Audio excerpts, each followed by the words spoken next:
Hi world, Steffi here with another video for you. I tried using Clipchamp last time from my laptop and it didn't work very well. So when I uploaded it, it froze at a particular time and then continued to somehow record on that frozen image. So when I went to upload the video, it says that it's 5 hours long. But it's not. And so now we're just using the regular camera on the laptop for today. And today we are going to begin our review of aromatherapy and of specific scents. And today, guess which one we're going to do? We're going to talk a little bit about rose. Las rosas, the roses, which are one of my favorite flowers and one of my favorite scents. And today we are using the Encyclopedia of Essential Oils to talk a little bit about rose. And if you would like to dive deeper into aromatherapy, herbalism, or other methods of holistic healing and therapy, please feel welcome to check out my websites, wildwellnessx.com, as well as on Psychology Today, and you can feel free to book with me on the schedule lista, or the um, simple practice links. So there's lots of different ways to contact me and to schedule an appointment. So Rose, Damask, La Rosa Damascena, which is from the Rosaceae family. And some other names for it are summer damask rose, Bulgarian rose, Turkish rose, Anatolian rose oil comes from this, and otto of rose, as well as attar of rose. And again, this is just a simple hello, a simple nice to meet you rose video.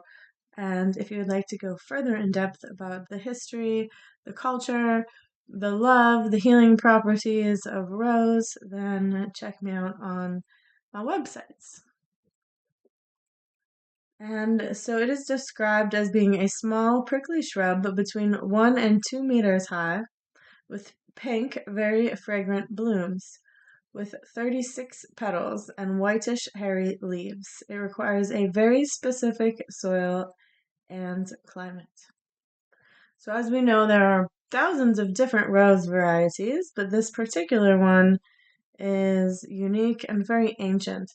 And as far as I know, if I'm remembering correctly, the original rose, or the one that we can trace back in antiquity and history, derives from the Indus River Valley, which is in part in Pakistan. So it's believed to be a native of the Orient, now cultivated mainly in Bulgaria, Turkey, and France. Similar types are grown in China, India, and Russia. However, India produces only rose water and attar, a mixture of rose, otto, and sandalwood, which, by the way, sandalwood is an at-risk plant. So when you're purchasing sandalwood products, you should look at the origins of where the sandalwood is coming from. Is it 100% authentic? Is it being stolen from an area it shouldn't be, or clear cut, or is it coming from a sustainable sandalwood preserve? There are many other subspecies of the Damask rose. The Turkish variety is known simply as Rosa Damascena. Trigintipetela is the principal cultivar in commercial cultivation, known as the Kazanlik rose.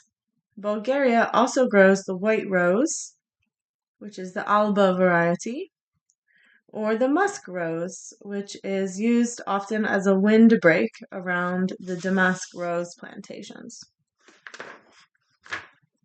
And so in herbal traditions, the damask rose, on account of its fragrance, belongs to the cephalics, but the next valuable virtue that it possesses consists in the cathartic quality, which it can be a calming oil. It's a calming plant to be around, to drink in tea, to use in topicals, to smell in aromatherapy, to eat in, for example, baklava with rose water, for example, or to even to be anointed with roses or oil that contains roses.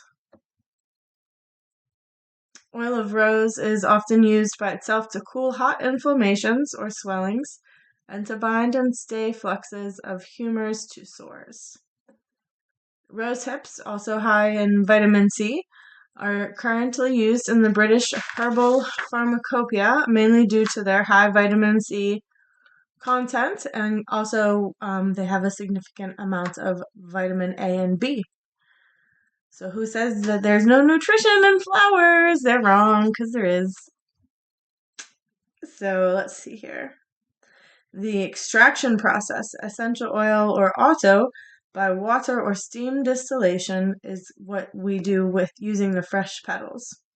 And there are several different innovative apparatuses or methods for doing this.